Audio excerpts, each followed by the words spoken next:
What's good, ladies and gents? Welcome back to MKO Boxing, aka MKO Pugilism, where we talk all things boxing. Remember to like and subscribe on YouTube.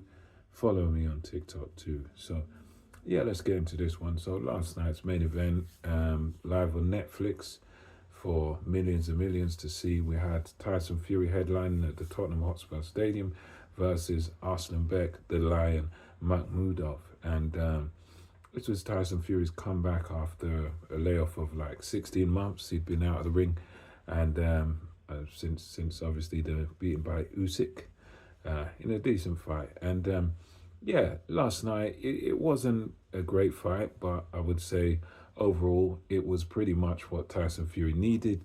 He overcame Arslan Beck Makhmudov on points, sort of as I predicted. I thought this fight probably goes at least long or points. And Tyson Fury was quite impressive in there.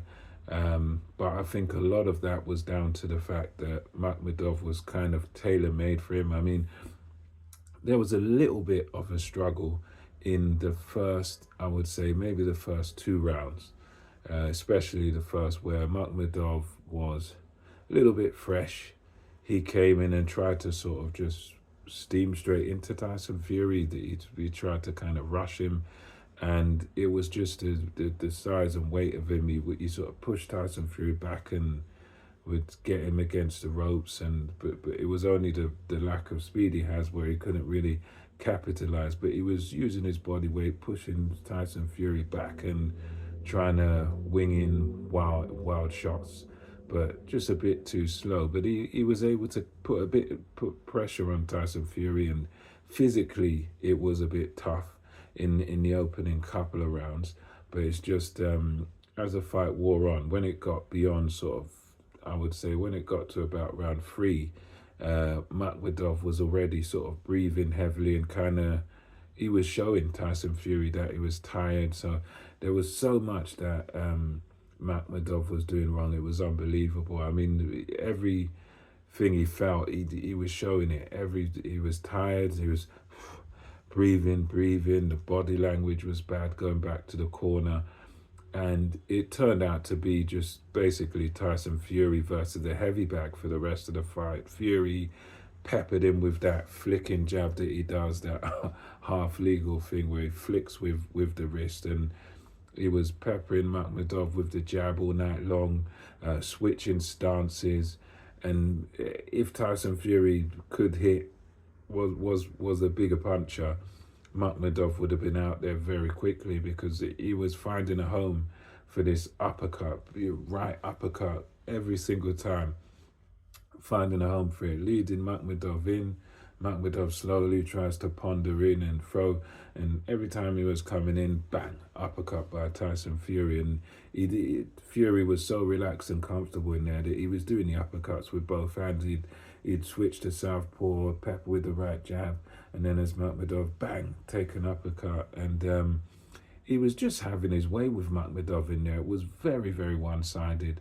It was more or less a session of Tyson Fury just sort of practicing his moves on Makhmudov. Makhmudov, he was always there. He was always sort of trying, but he's just so painfully slow and cumbersome that by the time he's making it one step forward, he's having to take a jab off Fury, and unable to plant his feet, unable to really get inside effectively. And when he did get inside, he was just holding on to Tyson Fury, or Tyson Fury held him. So he was ineffective up close. He was then ineffective at long range, because he's very slow and very cumbersome. And Fury was just having his way, flicking out the punches from long distance, throwing power shots and everything. The only real thing that you could say was missing from this was Tyson Fury stopping Makhmudov. But I mean, outside of that, it was pretty much an easy night's work. I mean, yes, Makhmudov physically strong, and you could say, okay, physically, Makhmudov was putting the pressure on him, and yeah, because he's a big, strong unit, big, strong guy. But I think tactically, and what Tyson Fury had to do was very easy. Just do what he does best, and he was able to shine. It wasn't a fight that you want to watch over and over again, but if you're Tyson Fury or if you're in Tyson Fury's camp, very happy with it because it was a dominant performance. He didn't really lose a round. And yeah, he looked fresh. He looked like he's got stuff. He's got a lot left in the tank. And yeah, overall impressive performance by Tyson Fury. Opponent tailor-made, but at the same time, he was in there throwing the punches and flawless basically as far as he goes. Then of course there was the Anthony Joshua episode afterwards where he was calling Anthony Joshua out and saying, "Come in the ring, come in the ring." Anthony Joshua had a weird response because in boxing you mostly would expect someone to just sort of say, "Okay, calling me out, I'll jump in the ring and we'll face off and we'll do a bit of theatre and all that stuff." But Anthony Joshua didn't. He just sat down in his seat staring at Tyson Fury, and he said to Tyson Fury, "I'm the landlord, I'm the man, you're not the man, you work for me, I'm the landlord, rah. And he was telling Tyson Fury essentially that I'm not going to jump in the ring because you tell me to. I'm not going to do anything you tell me to do. When this gets signed, then I'll jump in the ring when I'm ready." When he's telling Tyson Fury, "Come with your terms and conditions when you're ready." And it was a strange response. The only thing I can say by way of explanation is that Anthony Joshua was kind of trying to show that I'm not gonna do what Tyson Fury tells me to do. I'm gonna do my own thing. When I'm ready to do something, I'm gonna do it. And he was a bit non-committal about the fight, saying, "Well, if when it's signed, it's signed." And then it was weird because he had Turkey Al-Sheikh trying to call him in the ring, trying to call Eddie Hearn in the ring. And Eddie Hearn didn't get in the ring either. So, which I take that to be that obviously it would look silly if Eddie Hearn jumps in the ring and then Anthony Joshua doesn't. So I think Eddie Hearn's, whatever he's doing is probably in some sort of support of Anthony Joshua, where because Joshua doesn't go in the ring, he doesn't go in the ring.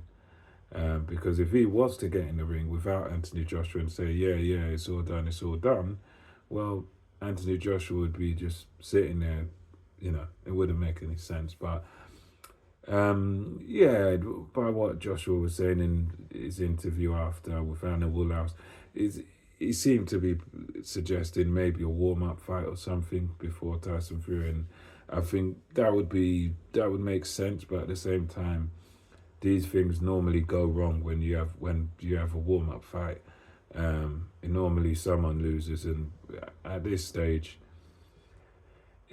it's like it wouldn't be a smart move to just take Tyson Fury right now. But at the same time, I suppose time is of the essence. They're both towards the end of their career, and in a part of me just think, well, just get on with it, just take it, and it is what it is. But yeah, let me know your thoughts on this in the comment section below. What do you think of Tyson Fury's performance, and do you think Joshua's going to be next? Until next time, Sam Kill Boxing, over and out.